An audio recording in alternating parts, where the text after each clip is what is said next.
lutni Zotin mos shkoj përsëri në zgjedhje se do marrin 95 mandate. Atëherë, tani bëj pyetjen.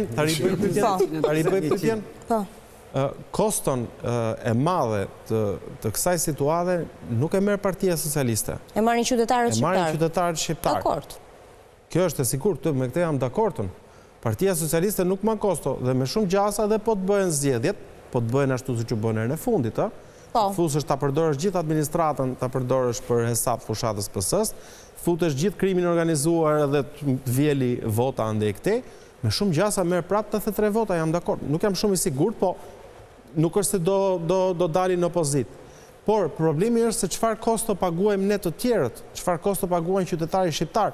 Sot, për shkak të kësaj vote, dolën edhe ta thanë të gjithë qartazi. Shqipëri që është mbyllur dera e integrimit. Në këto moment, ç'është Bovaki dhe i hapet më vonë. Në këto moment, mesazhet nuk kanë nevojë për shumë interpretim. Jo, absolutisht. Ju bët këtë gjë, ne mbajtëm shënim, thot ai tjetri. Po, u mbyll dera. U mbyll dera pra. Si të duket gjë e vogël?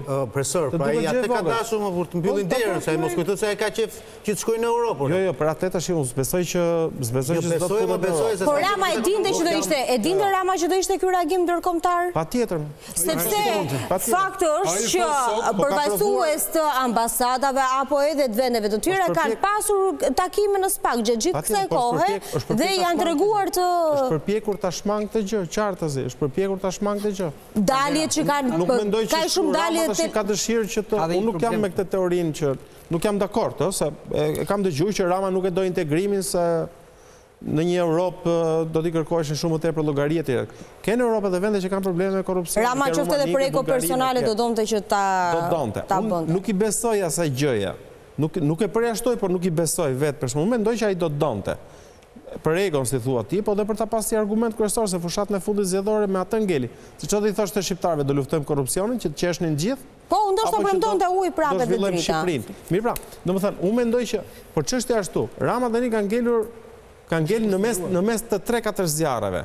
Një gjë që do ta kishte shpëtuar Ramën do ishte kjo, që nëse ai do rreshtohej me njërin nga të dy palët në kuadër dhe të një situate gjeopolitike goxha të komplikuar aktualisht, Amerikë me BE, kur ai mund të thotë unë jam me këta edhe ta tjerët ma bëjnë prej inati nga që unë jam me këta. Kjo mund të ishte një narrativ. Deri në këtë moment kjo narrativ nuk funksionon, sepse sot drejtësinë në Shqipëri e ka mbështet njësoj. Edhe Amerika. Po heshtja e ambasadës amerikane deri tani? Heshtja nuk e dim, do ta shohim. Mbase do të ketë një qëndrim, po ajo që duhet kuptojmë mbi të gjitha është që Rama dinte reagimin. Ramës ka kohë që i është bërë qartë reagimi. Dhe jo më kotë në mbledhjen e mëparshme foli për armiqësi me Gjerman. Tani, problemi i Ramës është se është i kushtëzuar të reagojë kështu. Sepse është dominoja mund gjitur me Ramën që po rrëzohet.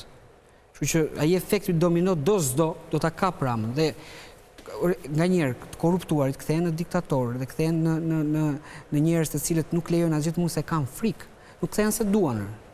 Nuk e kanë dëshirë atë histori.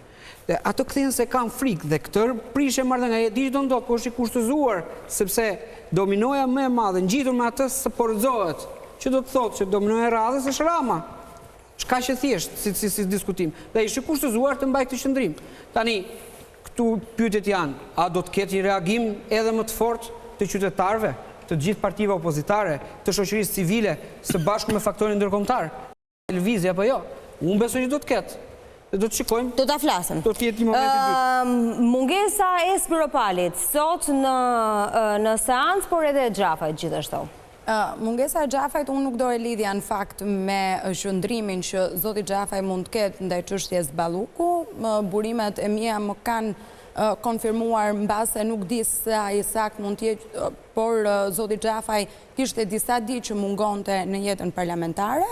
Kështu që nuk di sa mund ta lidh me çështjen Balluku, por Spiropali doli, po themi, krejtësisht hapur në përballjen e saj me zonjën Balluku. Në fakt i kishte thënë sinjalet edhe më herët. Duhet kujtuar një seancë më parë që ajo i tha zotit Berisha që për një gjë unë ndjeva e kishte ardhur që më parë e kishte marrë vesh ju largimin tim se sa unë, apo edhe në mbledhjen me dyert të mbyllura të grupit parlamentar të Partisë Socialiste, ku zonja Spiropali nuk ka votuar qoftë raportin, qoftë vendimin politik të Partisë Socialiste për të, po themi, për të mbrojtur zonjën Balluku, kështu që ishte e pritshme edhe mungesa e saj, edhe pse sigurisht që kishte skeptik që mendonin që zonja Spiropali nuk ka nga janë banë, kështu që do të vinë. Edhe pse u përpoqën sot ta shpërblenin me një, pasi e hoqën si ministre të jashtme, ta shpërblenin me një vend antare,